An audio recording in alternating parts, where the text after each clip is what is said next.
अक़वाम मुत्तहिदा के secretary general के तर्जुमान की प्रेस ब्रीफिंग में कहा गया है कि कीनिया में अरशद शरीफ कत्ल केस तहकीकात के बारे में अभी तक अक़वाम मुत्तहिदा ला इल्म है।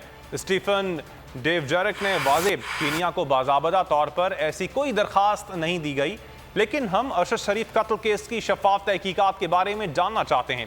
तर्जुमान ने पाकिस्तान के अंदरूनी मामलात पर कुछ कहने से माजरत कर ली। अगर आपको ये वीडियो पसंद आई तो हमारे चैनल को सब्सक्राइब करें और बेल आइकन पर क्लिक करें।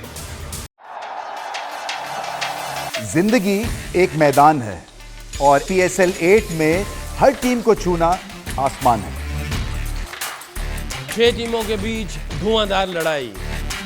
ये शोर न लड़ाई का है न डर का, ये शोर है जीत का, ये शोर है जुनून का। खेल का जुनून रोजाना रात 11 बजे सिर्फ बोल न्यूज पर।